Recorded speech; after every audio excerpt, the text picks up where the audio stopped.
नमस्कार मित्रों। जय हिंद। वंदे मातरम। आज मैं आप लोगों के साथ नागरिक होने के नाते हमारा देश के प्रति क्या सहभाग है, इसके बारे में बातचीत करना चाहता हूँ। मैं विगत कुछ दिनों से देख रहा हूँ कि देश में जो लोकतांत्रिक स्थिति है वो बहुत अच्छी नहीं है।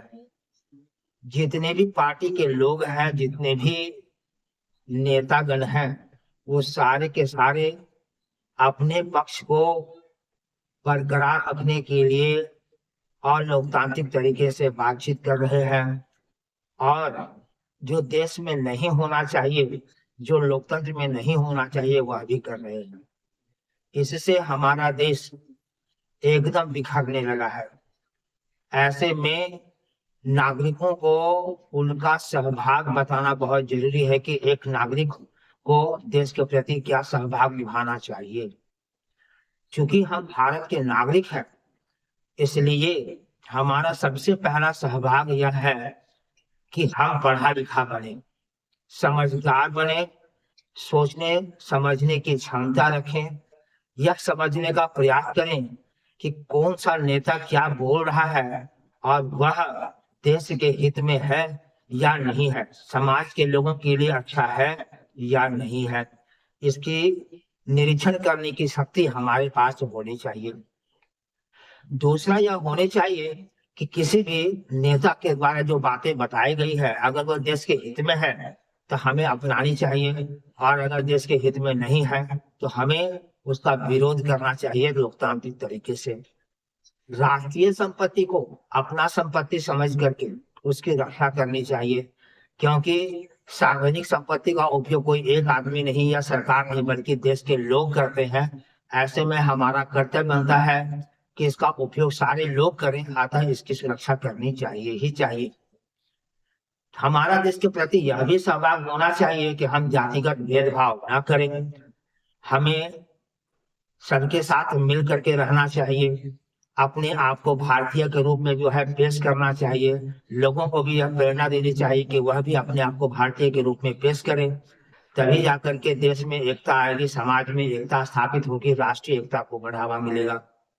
हमारा देश के प्रति यह भी कर्तव्य होना चाहिए कि स्वतंत्रता संग्राम के दौरान हमारे बड़े बड़े महापुरुषों के द्वारा जो स्लोगन दिए गए थे, देश के राष्ट्रीय नारे दिए गए थे, उसका हम पालन करें। जय हिंद, जय भारत जो नारे हैं उसको हम आत्मा से अपनाएं। महात्मा गांधी ने कहा था कि अहिंसा परमो धर्म, उसे हमें निश्चित रूप से अपनाना चाहिए। और भी बड़े बड़े नेताओं के द्वारा कहा गया था कि जितना हम मिलजुल करके रहेंगे, जितना हम सामूहिक रूप से जो है एक दूसरे का मदद करेंगे, सामूहिक रूप से कार्य करेंगे, जितना हम एक दूसरे पर मदद करेंगे, उतना ही हमारा जो है समाज मजबूत होगा। हमें इस बात को स्वीकार करनी चाहिए। हमारा यह भी सहभाग बनता है कि हम हिंसा न करें, सारे लोगों को साथ लेकर चलें, लोगों में एकता को बढ़ावा दें, गरीब जो लोग हैं उसकी मदद करें, और सरकार को भी चाहिए कि जो गरीब लोग हैं उसका उन्हें चावल उपलब्ध कराए, उन्हें गेहूं उपलब्ध कराए, और उन्हें पेंशन की व्यवस्था करे ताकि गरीब लोग जिंदा रह सके। जो भूमिहीन है, सरकार चाहिए कि उनको भूमि उपलब्ध कराए, यह सरकार का परम कर्तव्य है। सरकार को चाहिए कि जो गरीब परिवार है उसका वो निरीक्षण करे, और हकीकत में जिनको नौकरी की आवश्यकता है, जिसको नौकरी मिलने से गरीबी दूर हो सकती है, ऐसे परिवार का खोज करके उनमें से एक सदस्य को जो है निश्चित रूप से सरकारी नौकरी उपलब्ध कराए। इससे गरीबी दूर करने में बहुत मदद मिलेगी। हमारा देश के प्रति यह भी सहभाग होना चाहिए कि अगर हमें कुछ भी जानकारी मिल रही हो जो देश के हित में नहीं है और ऐसा होने वाला है, तो इसकी जानकारी हम तत्काल जो है पुलिस को और सीबीआई को और आईबी को दें। साथ ही साथ लोगों को शिक्षित बनाएं।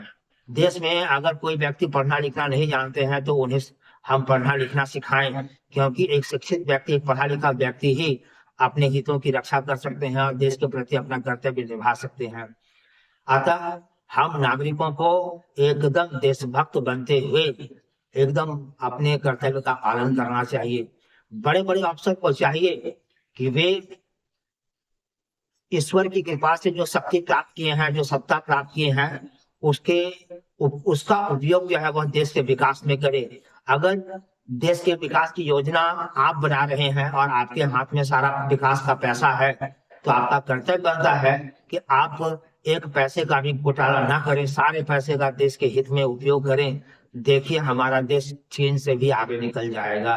अगर हम ऐसा करेंगे और जो लोग गलत काम कर रहे हैं उनको समझाने का प्रयास करेंगे, तो आने वाले समय में हमारा देश जो है सही मायने में एक सही लोकतांत्रिक देश बनेगा और इसका लाभ भावी पीढ़ी को मिल सकेगा। जय हिंद, वंदे मातरम।